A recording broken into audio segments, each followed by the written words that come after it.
English with Deck. Hi guys, and welcome back to English with Deck. So yeah, it's New Year's Eve and winding down now. I've actually got one more class tonight. It's actually a trial class, so I'm pretty excited to meet the students before we end the year. Quite a nice way to end the year, I feel. It's quite a positive experience, a trial lesson is. And, well, for me anyway, hopefully for the student, it will also be positive and not too daunting. I think we should be good. And obviously, there's the possibility of helping a new person, another person continue or even start, in this person's case, their English journey. So I'm really feeling pretty positive about the new year for that reason. And yeah, I guess at this time of year, it's really common to sort of reminisce or reflect. It's probably a better word. Reflect over the past year or years, even, depending on how the year has gone. And I mean, for me, it's been a pretty chaotically busy, good. Yeah, I'd say it's overall busy. Just busy, but definitely not a bad year at all. I've had a positive year. Lots of leaps and bounds. I mean, so this year for me, my second daughter was born at the end of January. That was a pretty busy experience because actually she got transferred from our local hospital over to a big city hospital. And then whilst my wife was in hospital after the C-section, also known as a cesarean, I had to go over to the big city hospital daily during that time to help deliver the milk for the baby. So that was a pretty uh, interesting experience in the sense of very emotional, of course, and very quite difficult actually, especially dealing with all in my second language. But luckily, there was no issues at all healthy, all well. And within about 10 days of the birth, mother and child were reunited properly. And of course, my eldest daughter and me all joined uh, my wife and my youngest daughter again. So it all worked out really well actually. But there was that, and then I took some various qualifications and certifications this year. So lots and lots of studying. I won't lie, I think my personal exercise and health did drop a little bit, but you can't have everything, right? And I've definitely made a bit of a resolution, a New Year's resolution to really up the ante with that one in the coming year.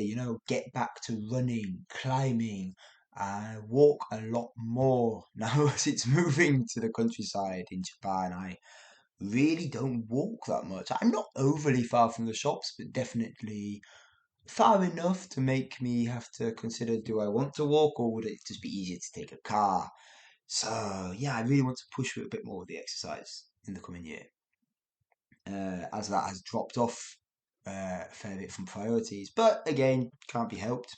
There was a lot going on. But yeah, overall, pretty good year. Really pushed for the future a lot more this year. So we actually did manage to get away a couple of times, go on holiday. So that was really lucky, actually. I really can't complain there.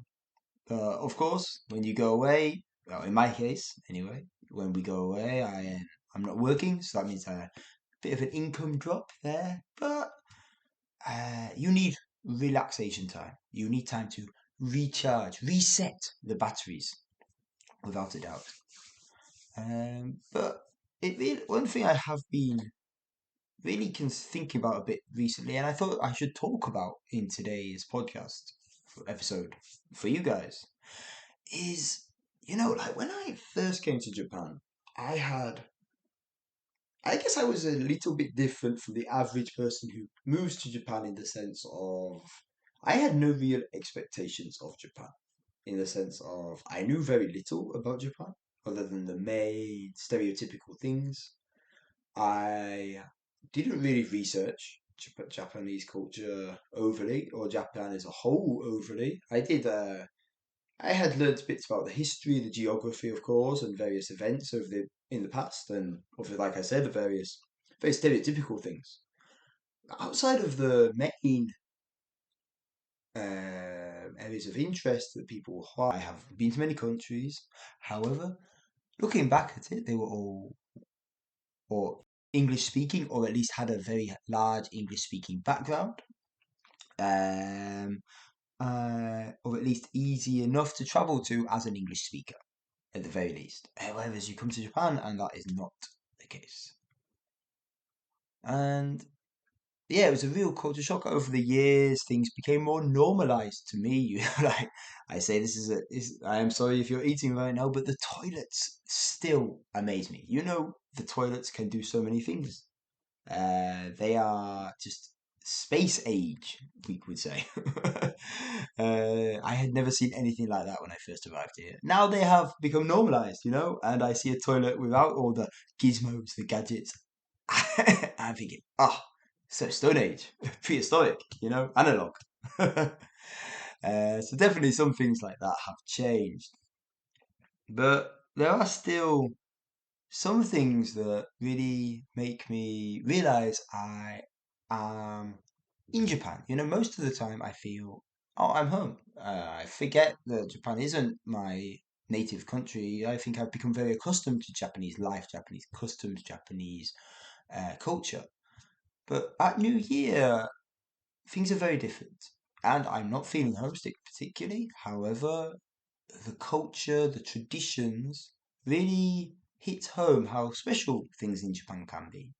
Just the little things like tonight. It's now 9 p.m. as I'm recording this.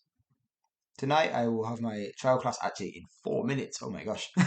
um, and I will have my trial class. I finish that after half an hour, and then at 11 p.m., me and my wife and kids will eat some noodles. I'm so sorry, I need the wrong name. We'll eat some noodles, and we will take a little walk to the local shrine at midnight, say our respects, and come home, and maybe have some, more food, snacks, just until we fall asleep again.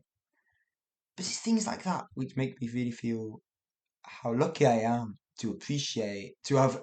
how lucky I am to be a part of the light of this culture and be a part of these traditions. And many people get to experience them, of course, but obviously everyone is doing their own different thing. And it's really special to be able to learn and also just be a part of these amazing traditions and yearly interactions with the community and the neighborhood, etc. Anyway, yeah, well, a happy new year to everyone who is listening, and I hope everyone stays safe, enjoys themselves, and I am looking forward to sharing many more stories and adventures in the coming months and, well, years as well. So, anyway, have a great time and see you all next time.